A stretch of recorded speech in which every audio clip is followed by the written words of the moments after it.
Welcome back to 10 awesome songs that you may not know. This is episode 7, so we're talking about songs number 61 through 70 in the series. So, let's find out what 10 tracks are going to be featured today, most of which on this episode are of the heavy metal variety. Let's get started.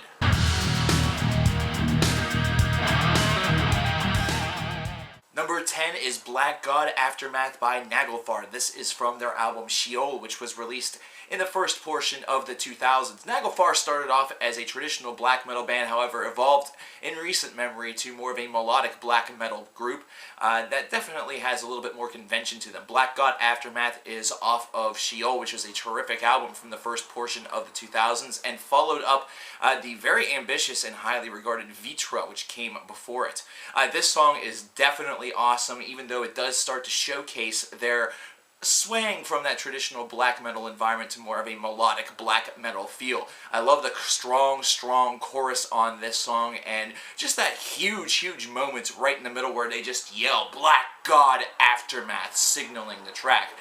Weirdly enough, this album also contains a track entitled Devoured by Naglfar, which to me is one of the strangest usage of a band's name within the constructs of an actual song, this side of a track from Anal Cunt. Number 9 is Carnival with Set Fire to the Hive. These Australian progressive alternative metal titans were really on top of their game for 2009's Sound Awake, which is the album this song is off of, and this was one that was highly regarded not only in their home country, but helped give them even more massive mainstream exposure to the other corners of the world. Carnival is one of these unsung heroes that really, here in America, are still very underappreciated and kind of still a very unknown band, even though in recent years they have certainly gotten a little bit more acclaim. I really like the fact that they're able to combine that alternative feel of bands such as maybe the Deftones or even Coheed and Cambria as far as the structural songwriting is concerned, with progressive metal titans such as Dream Theater.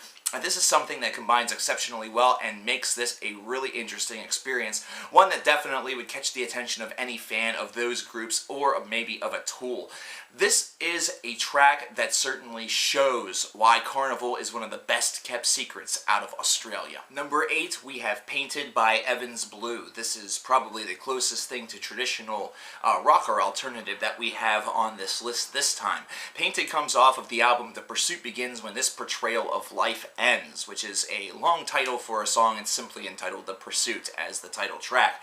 Painted, however, is extremely unique by comparison to alternative rock or alternative metal bands that are like it in the fact that this track is over 9 minutes in length and contains considerable amounts of atmosphere and really just some terrific instrumentalization. This is a very emotionally charged song, one that really kind of I identify with a little bit more than perhaps most others. In fact, this was one of my best friend and I's favorite songs to ride along to, and it's certainly one that causes me to think of her quite a good bit. This track is excellent in the fact that it takes a already prescribed formula that we were seeing from Evans Blue on this album and just turns it upside down and opts to do something completely different, and it's an experiment that certainly worked fantastically for this band, giving them a real ending track off of this disc, even though it wasn't the final song, it was the second to last song, but really giving something right there at the end that was totally by surprise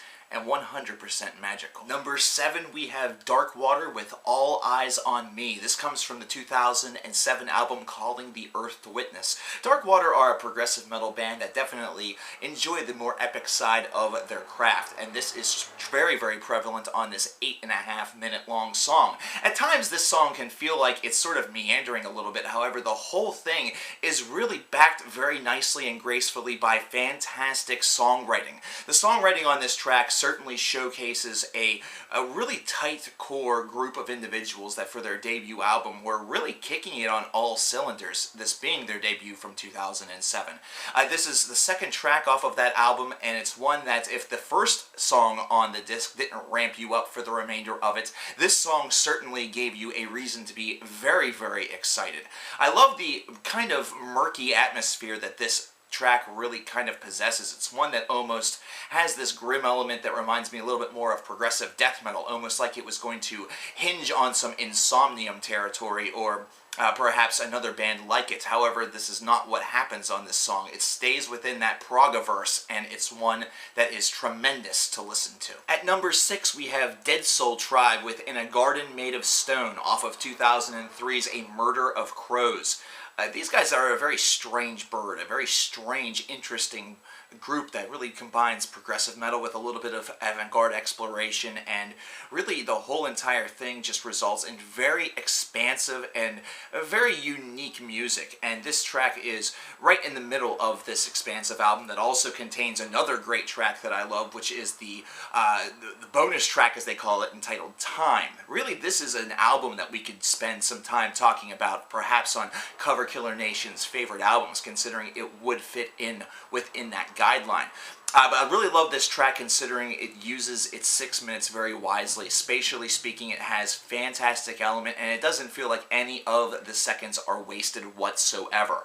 This is a track that certainly people who are interested in some newer, different, strange music, even though this is 12 years old, would really, really dig and find very, very interesting.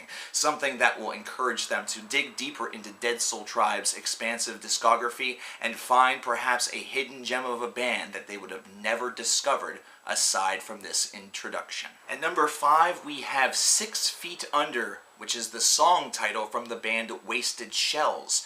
This is from an album entitled The Debt, and these guys owe a debt to the big four of thrash metal.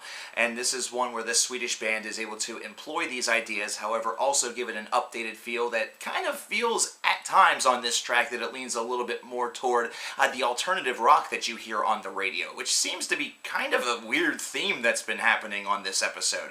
However, this track is great in the fact that even though it may not have the vocal brutality of the big four or the old school thrash metal of the 1980s, the riffing is certainly one that takes a direct influence, considering it definitely reminds me a lot of And Justice for All Metallica mixed in with a little bit of a cleaner, more organized Slayer sound, perhaps thinking of South of Heaven or Seasons of the Abyss. I really like this track simply because it kind of brings a fresh philosophy to this aged thinking of 1980s Big Four thrash metal and gives it a bit of a modern twist that actually should have been respected by a lot more people than it actually was. This is definitely a recommendation that I insist that you guys check out, considering it is kind of a hybrid model that I feel more people would appreciate if only they knew about it.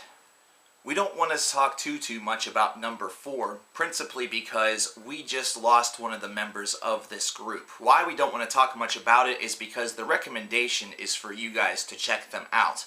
A couple of years ago, we had done an album review here on this very channel for the album Black River's Flow by Lazarus Ad. And the song that I would recommend from this album is the title track. However, instead of merely just doing that, my recommendation is that each and every one of you just check out the entire album. This is a group that definitely is an up-and-comer, one that has a great feel to them, one that seems like they have a little bit of a grip in that metalcore department, but also has a lot of groove and some thrash elements that really make them a very unique and a very special product that just hasn't really taken off as of yet. With just a couple of albums to their credit, this is one that certainly needs a little bit of digestion, and I think that many of you will enjoy this if you have not enjoyed it already. If you have enjoyed this already, and this happens to be one of the songs or albums that you already know about, this is your reminder to go and re-listen to it and re-enjoy the experience, considering his passing. Rest in peace, and check out this. Number 3 is Atlantean Codex with Fountain of Nepenthe. This is off of the Golden Bough, which was released in 2010, and this is a traditional heavy metal band that has a lot of epic feels to it. This is easily could have been one that was on the 10 epic metal songs that you may not know. And also has a lot of doom metal influence to it as well. I really enjoy this because these riffs feel very traditional. They feel like they're right out of the new wave of British heavy metal playbook, either that or perhaps just the doom metal playbook that you'd hear from bands such as Solitude Aeternus, either that or Candlemass. And it's one that's really gripped within this environment that gives it a very fantasy element to it, like a fantasy feel to it. If you even just look at the album cover for this disc, it's definitely one where it feels like you're being taken on some sort of strange journey. It's a really great experience, and the whole entire album is solid, so I would recommend that as well. So, What are you waiting for? Check this out. Number 2, we have Leprous with their song Slave. I'm not going to say too much about this one, principally because we just did an album review of the album this is off of, entitled The Congregation. So what I'm going to do instead is leave you a link to that album review in the corner here somewhere. And instead I'm going to encourage you to check this one out for yourself, but I will tell you just a bit of information. These guys are a progressive metal band. They were the backing band for Esong whenever he was doing some of his earliest live solo tours. And these guys are fucking awesome. That's all the more you need to know. Now go check out the song and go check out the album. At number 1 this time, we have Eyes of Fire with The End Result of Falling. This is off an album entitled Ashes to Embers. They didn't make many albums, however this was the opening track of one of them, and it was easily one that presented the band a certain way, and it was one that was not followed up with the remainder of the disc. This was the highlight. This one was a slow, melancholy, very slothy feel to it, and it was actually the highlight of this album based around that. You love the fact that this is just such a very melancholy track that has got great atmosphere and really knows all about itself. It feels very confident in itself, in spite of the melancholy nature of its sound. Love this song. This is an album that really could have been a little bit better, but this song and a couple of others, such as Hopeless, really ramped it up for me whenever it was released in 2004. However, this is the track that you definitely want to hear. Well, there you have it, ladies and gentlemen. Songs number 61 through 70 are now in the book. Episode 7 of 10 awesome songs that you may not know or remember in the books. In the comments below, leave some suggestions for tracks that you would suggest would be on future episodes or future themes. And if you would be so kind, if you are a newcomer, please subscribe to the channel and like and or dislike it, whatever you want to do, and comment your thoughts. And we also have a brand new feature which is going to be up there right now where you can support the channel. Definitely check that out if that's something that you want to do. If you do it, I am very thankful for you. If not, no hard feelings. I'm just happy to sit here in front of you each and every week and deliver great content for you.